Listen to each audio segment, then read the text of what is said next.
So we have the team from the Guyana Forestry Commission, and of course, they have some absolute information to share with us today, and I will definitely get into the session with them.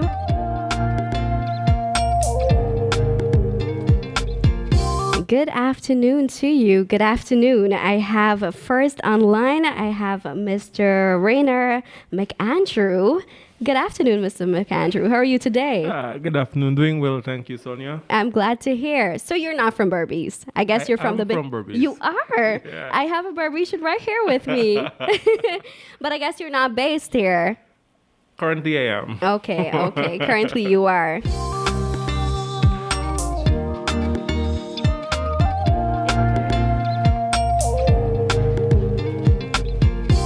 So you have some exciting information to share with us today, but before I get to that, I just have to let your other colleagues introduce themselves to us today. So I have Ms. Siobhan Sheriff with us. Hi, good day to you, Ms. Sheriff. Hi, good day, Sonia. How are you doing today?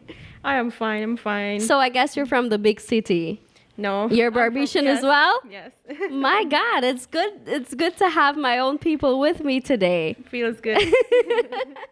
I know for sure. And then we have Mr. Lawrence Lachman Singh.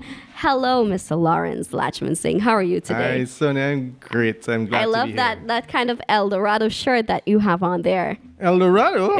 I see a lot of gold. Well, it's not Friday night yet, but I'll take it. Of And before course. you ask, I'm from Berbice too. You are from Berbice. You are from Berbice. Originally, yes. Yes. So you got yes. a full Berbice crew here. I'm glad to hear. So you guys can definitely know that being at home, being in the ancient county, you definitely want to represent it fully. And wherever we go in the country and the world, we're always ambassadors of Berbice. We're always ambassadors of our people as well. But Mr. Lachman Singh, I definitely want you to stress on the session today and what we are going to be talking about for today. Thanks, Sonia. Well, this session is dedicated really to trying to improve the way Guyana manages its beautiful forests. Right. We have an incredible asset just under our nose, but sometimes we take it for granted, eh? Yes. So there's ways of treating the forest more friendly, and our friends at the Forestry Commission, including those who are online, who will join us soon, want to talk about how we improve legality, because there are all kinds of laws that need to be followed in the forestry sector for anybody who's active out there. If we follow those laws, the forest will last a lot longer. They'll be much more beautiful in the long run, and our children, grandchildren and others can enjoy them forever. That's the whole point, right? It's a whole system. It lasts long. So we're here really to try and share information about legality and how we get more compliance into forest operations. And of course, I have Mr. Kenny David on our telephone as well. He's joining us via telephone. Hello to you, Mr. David. Hi, Sonia. Nice chatting with you again. I think we spoke some time back on a very similar program. Nice to be here. Really looking forward to sharing a little bit on what's happening from the Forestry Commission end in terms of forests and some of the programs that are in place. So yes, quite happy to be on the program this afternoon. Thanks. I'm definitely glad to hear. So of course today's session is on the Guyana Forest Commission's countrywide stakeholder outreach under the theme Strengthening Legal Compliance within Guyana Timber Legality Framework. And of course the representatives are here for that, and just structuring that sentence is definitely, compatible, but you guys are definitely going to break that down for us, especially for the listeners today. And of course, we have so many representatives as well. And I know just a bit to stress before we get on. Last year, with support from the European Forest Institute Technical Assistance Project at EFITAP, GFC met with the stakeholders in Guyana's 4 forest districts. And of course, that aim was to address awareness gaps in compliance requirements of the GFC and the main compliance agencies like NIS, GRA, and those with us today, those other. So for FLEGT, I know this outreach builds on that one and several others with a similar purpose. So I'm going to have one of the representatives stress on that for me, please.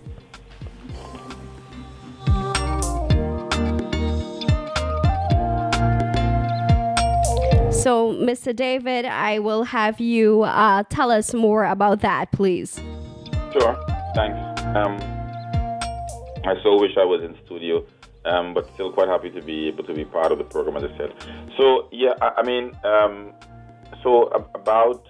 think as you mentioned just now, the EFI Technical Assistance Project, and even about a year ago when we would have done outreaches with stakeholders, it really was to understand in a big way what were some of the barriers and what were some of the challenges that persons were facing with complying with the requirements under this program.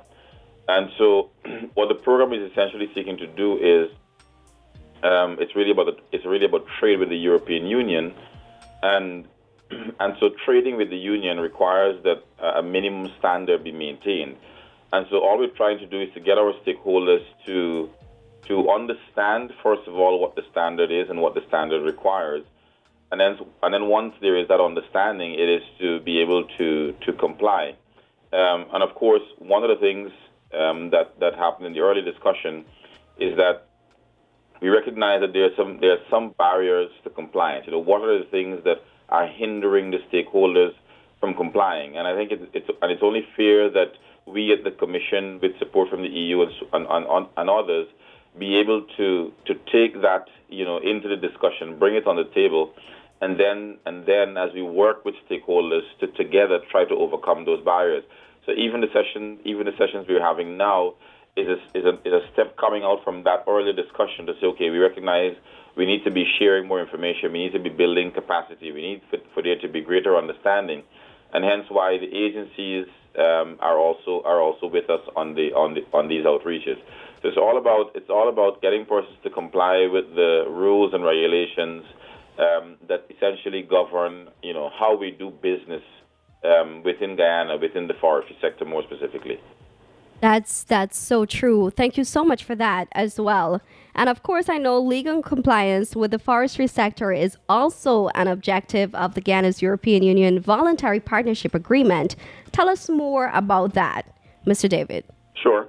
So the Voluntary Partnership Agreement was birthed out of a need for legal timber. So what happened some years ago in the EU is that the EU is a pretty big market, and what was happening is they were buying timber from countries, tropical timber from countries like ours, but recognizing that because they're a market, when illegalities are happening in producer countries, then it's almost as if they are allowing or fostering these things or allowing it to continue. So the EU recognized that while we want to continue to buy timber from countries, we need to ensure that there is a system that ensures that the timber that is coming to us is legal. And so this is where the Voluntary Partnership Agreement was birthed, and it is essentially, so it's voluntary because the country can decide whether we want to go down that road of a Voluntary Partnership Agreement, or a VPA as we say, or not. And so Guyana decided that we wanted to pursue that path because the EU market is still a very lucrative market. But once we made that decision, we recognized that we needed to develop and have the system and the rules and the regulations. Now, I must point out as well that the rules and regulations are our own.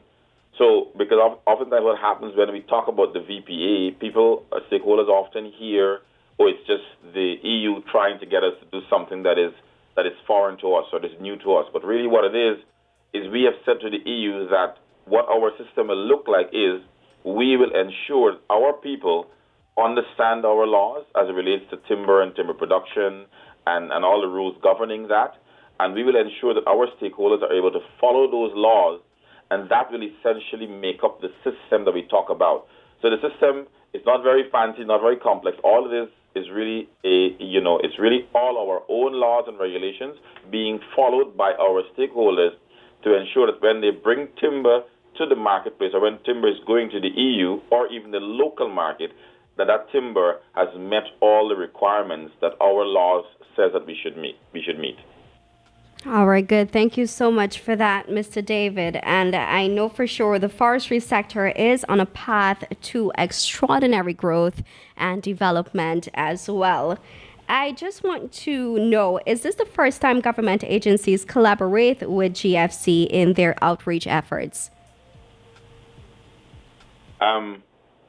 No, actually we have. I think this is probably the first time we have probably gone on this broader scale in that sense, because under the voluntary partnership agreement, we had to bring in as many as 16 other agencies. So you only have a very small portion, only maybe a quarter of that now, but there's at least there are 16 agencies in addition to the Forestry Commission, so 17 in total that is part of this. So while we have, so in the past, for example, we've collaborated with agencies like the EPA, and we've had that kind of collaboration for many years.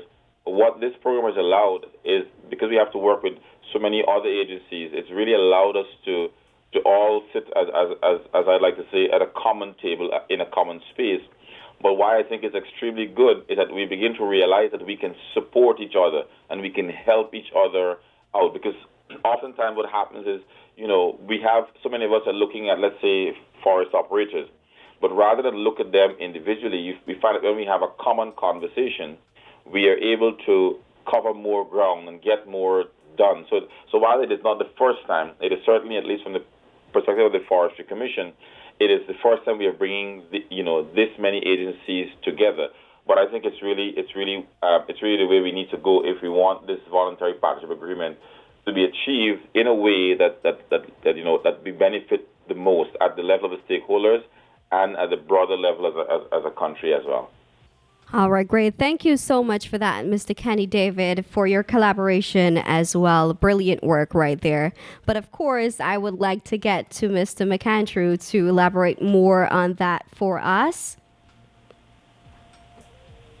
Thank you again, Sonia. Yes, so I agree with Mr. Kenny there. At the EPA's level, we would collaborate with the Guyana Forestry Commission and other agencies for various activities, or even in our permitting process. Because let's say, for example, I know oil is a big thing, and I'm not going to talk much on it because I wasn't given permission, but for us to enable a smooth process, we need to collaborate with our sister agencies in order to get their buy-in, their no objections on any policy that is going to be undertaken by a particular developer. So yes, there are forums where we all collaborate. Now, getting back specifically to Guyana Forestry Commission, we know we have things like sawmills and lumber yards. They're located all across Guyana, even in the jungle. So we have to hold one another's hand in order to get compliance work done. So we maybe rely on them for transport, for logistics. So we collaborate from time to time. So this is just more of like a formal gathering, I would want to say. I'm glad to hear that, Mr. McAndrew. And I know for sure that being here as well, putting that information out there is definitely your duty and your goal, to have people better understand the topic today, and to know that if they would have had queries or seek information on session, they would definitely take a lot away from this. Of course, I would like to ask each agency, and I'm going to start with you guys, how can operators or those interested in entering the sector comply? Ms. Sheriff, to you. Okay, thank you, Sonia. So basically, you need to submit an application. The application, you can come into the office and get that from us, or it is online as well. So along with the application, you'll need a form of identification. It could be either your national ID or your passport. Along with proof of land ownership, because if you're gonna have some sort of facility there, of course you need some type of ownership, along with the approval from Central Housing and Planning Authority, with surrounding a map showing the surrounding land use, if you have any maybe drainage or major infrastructure and so on. Also, a very important aspect is our project summary, where we would have more information with regards to the operation of that facility. And also your business registration. So you have to be registered, and along with the application, submit all of those necessary documents to us. And then we will go on to process the application. All right, great. That's so good. Are there any other requirements that operators should be aware of? Mr. McAndrew. Yes, so in addition to what Siobhan said, well, we know compliance does not just start with the application. It begins from even before you get into the venture, you have to do your research. You have to know what you're getting into. So we want you from the beginning to be able to identify your impacts, because we are the lead regulators for environment. So we want to know that, when you get into this business, you're not going to significantly impact the environment. Development has to happen. We cannot stop that. But what we're interested in is that development operate in such a space that it does not infringe on the benefits of any other person around that business. All right? So some of the barriers to the compliance, sometimes it's basically submitting that very application, or not knowing, no, I have to submit this application. Maybe when you get to GFC and they say, okay, you need the EPA's permit, is then the person realize, and then they come to us and then we try to process that application. But that is some of the things that happen from time to time. I'm glad you touched on that, Mr. McAndrew. I'm definitely glad you touched on that. Mr. Latchman, saying you want to add? Thanks, Sonia. Well, there are other agencies, unfortunately not here today, like the National Insurance Scheme, the Ministry of Labor, Guyana Revenue Authority. So, after a while, it becomes a little alphabet soup. There's at least, 17 or 16 agencies that have to be complied with when it comes to forest operations. And I think we have to be honest about this. There's a lot of paperwork involved, right? And a lot of steps and a lot of... Actually, you have to go from door to door. And as we know, sometimes it's not always a straightforward process. We just came from a meeting, actually. There's a meeting happening right now at Leisure Inn with forest operators, discussing about some of the barriers that Mr. David was just talking about. Right? Why are people finding it difficult to follow all of the rules? And one of the really powerful points that is coming up there is that it takes a lot of effort to actually do the right thing. You got to fill up a paper. First, you got to find the paper, print it out, fill it up in hard copy, drop it down with a copy of this and a copy of that, and you have to repeat that 4, 5, 6, 7 times. We need to get to a point, and Mr. David and his team are actually working towards this whole single window electronic type of system where everything is now real time, including the operation that comes from till down in the back dam, right? The GPS reading for where the tree was cut. That kind of basic information needs to feed into a system all the way down to the consumer so that you can know there was legality throughout the system. Now, that kind of system doesn't happen overnight like that. Right. You have to build it. You need software, you need engineers, you need hardware, internet, all of this kind of stuff. So that is in a work in progress to achieving what I think we can call like a whole of government approach, as opposed to a fragmented government approach. Right. And if you look at the forest even larger, beyond GFC, there's all other, you got Amerindian Village Councils, you got NDCs, you got a whole RDCs and so on, who all have a role to play, Ministry of Agriculture and so on. So it's really just to make the point that all of these agencies have a key role to play, and at some point we're going to have to move from the current systems we have to something that works better for the stakeholders, as we were hearing just now at Leisure Inn. So I think that is really at the heart of what the FLEGT process, which is about forest governance reforms and the whole push for legality. Right. It's I don't want to go too far afield, but the whole country is struggling with how do we follow systems. Even if you go on the road, you can't find compliance. So much less in the back dam. So we're trying to make a move, and I have to say, it's working quite well. There's a lot of positive energy in the sector. You hear it and you see it in the collaboration, for example, amongst the agencies. So yeah, I think a lot of credit to the agencies who are working hard on this, including trekking around the country like you were talking about. There's an outreach going on right now. Meeting number 3 of 16 That's great, and we're going to go from Charlton all the way Oriala Northwest. So it's a lot of work, and every year we try to do this to involve the stakeholders more and more. There's also another meeting that is going to be in Skellen, I believe, tomorrow as well. I think it's good that you stressed on it because as a common man, I would love to seek information, and sometimes I just want to go on the internet or I just want to go to an office and get it right away.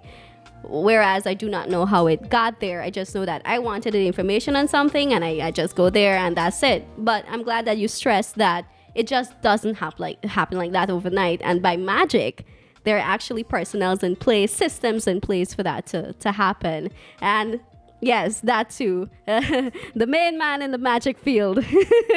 Money. Yes.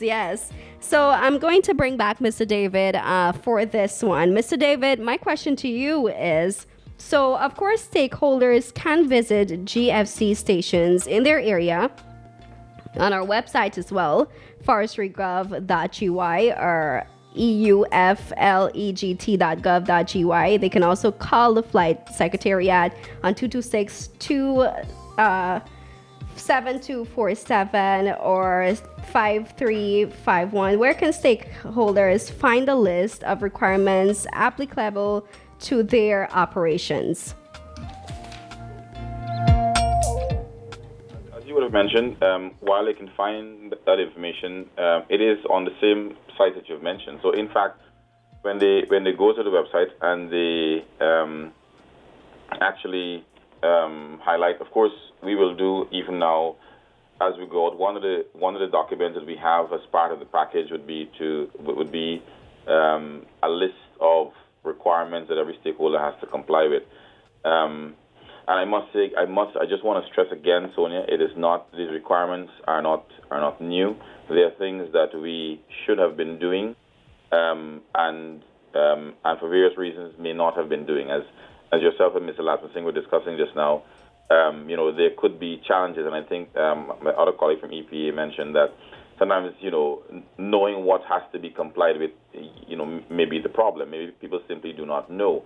Maybe even if they know, it's so difficult to get access to the right office and the right forms and to make payments, and maybe they have to come to Georgetown, and that can be quite a bit of a burden when you're in Berbice or when you're in Esquibo. So just to highlight that, again, these requirements for stakeholders that will be listening, whether now or later, that is just a matter of complying with the requirements that have been already laid down from many, many years before in that sense.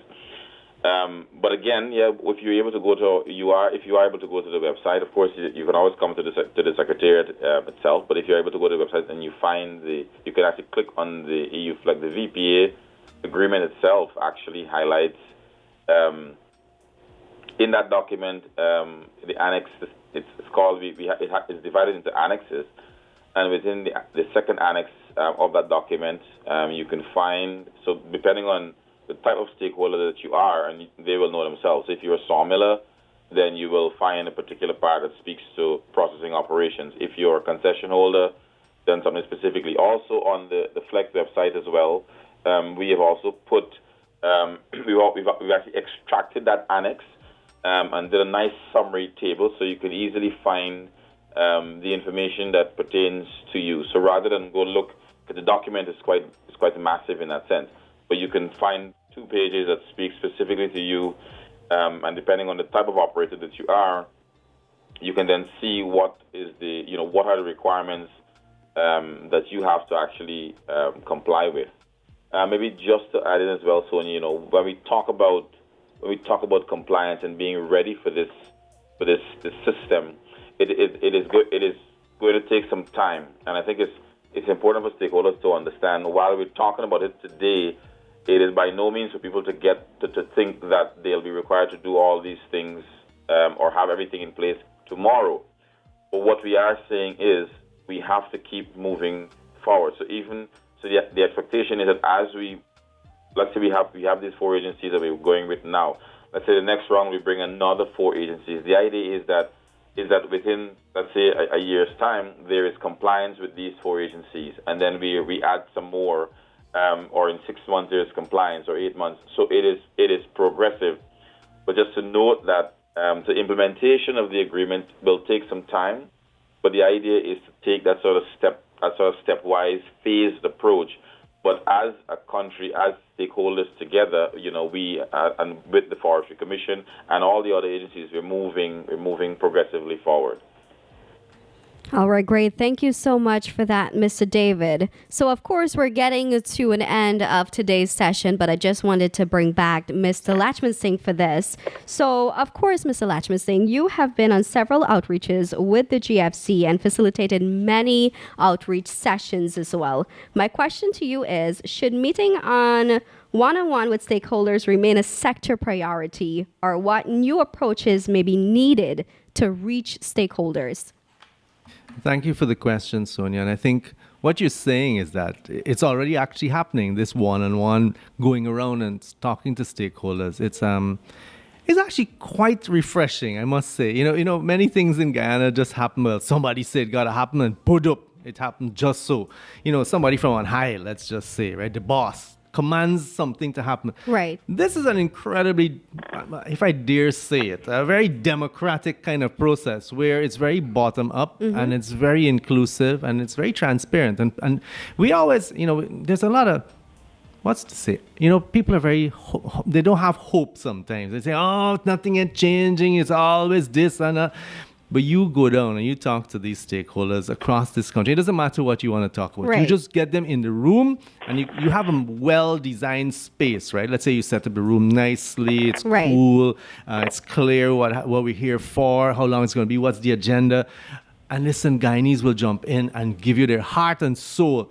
If you're feeling depressed about Guyana, any viewer, any listener out there, if you're feeling depressed about Guyana, go and join some local conversation about any topic at all. You will see the heart and soul of this country coming out in a way that's incredibly constructive, just like at Pleasure Inn just now. Right? And Mr. Lachman Singh, if you can permit me as well, I think what people love to see too is a face.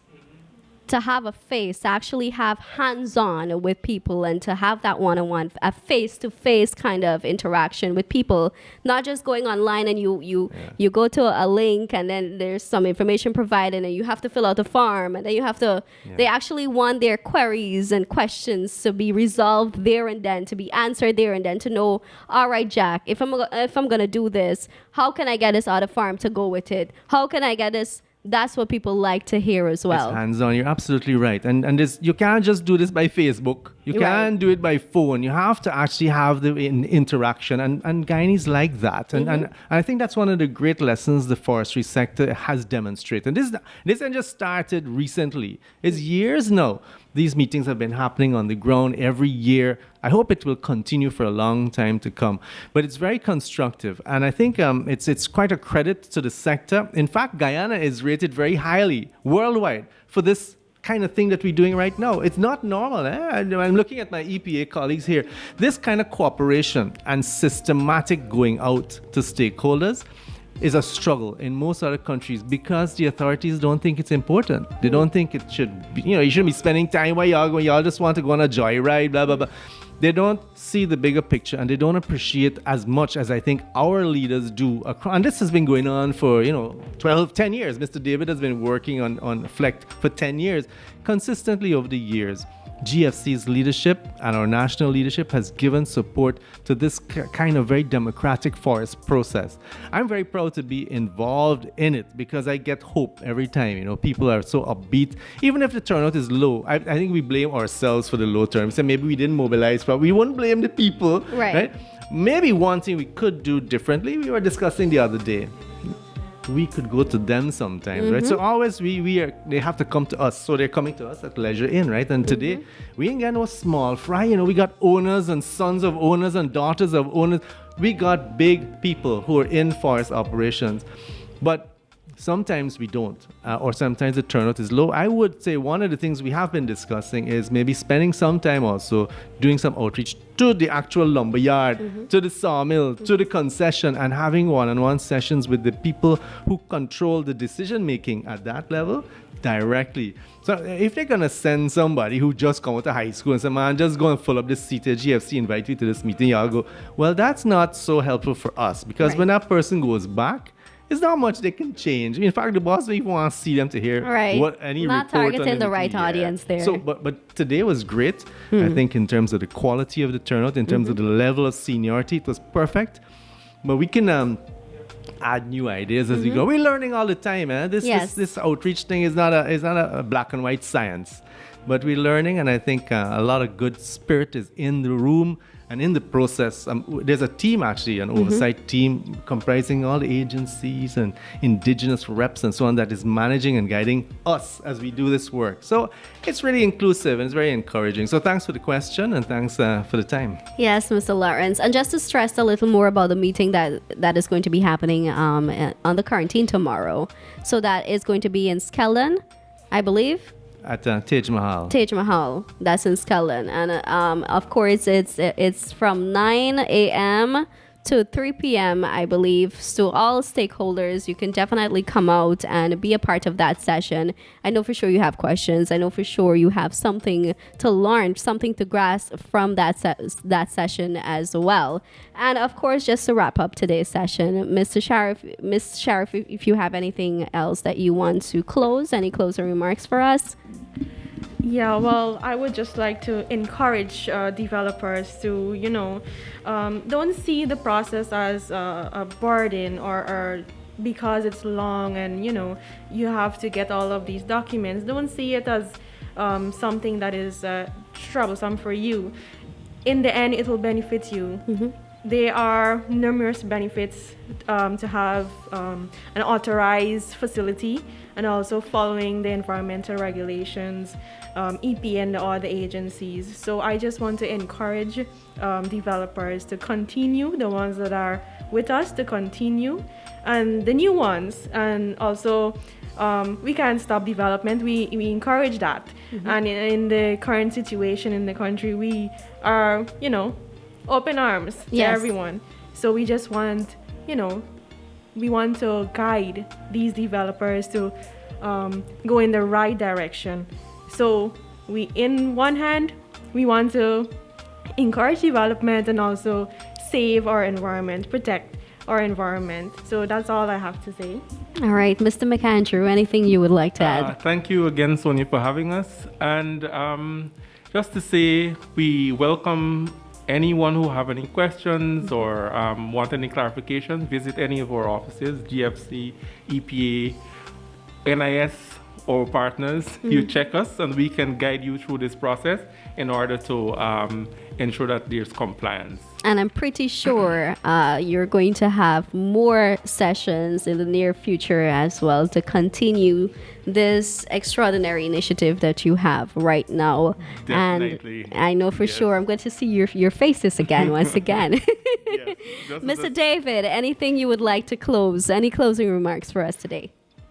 Sure, thanks, Sonia. I'm really, again, just really thankful for the space that we could be able to talk a little bit about this voluntary partnership agreement. And I really just want to agree with the colleagues there.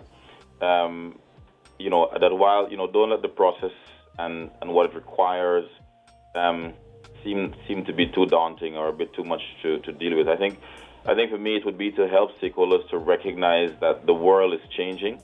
And when it comes to timber and timber products, more and more, and we see it happening quite a lot now, where the buyers of timber and timber products from countries like ours are demanding. I don't want to say they're asking; they're demanding that these products be legal, be legally obtained, be sustainably managed. And I think if we want, and we want, even at the level of the Forestry Commission, we want our stakeholders, and I'm sure at the other agencies as well, we want our stakeholders to not only remain in business, but to thrive in that sense, to really grow and expand. And so for us to be able to do that, we at this level have to be able to provide the information and the support, and all of us be willing to work together to see it see it materialize. So, I'm just thankful. Just really want to, thank the stakeholders for their continued support, and we look forward to working with them. And thank you again for this space. Thanks.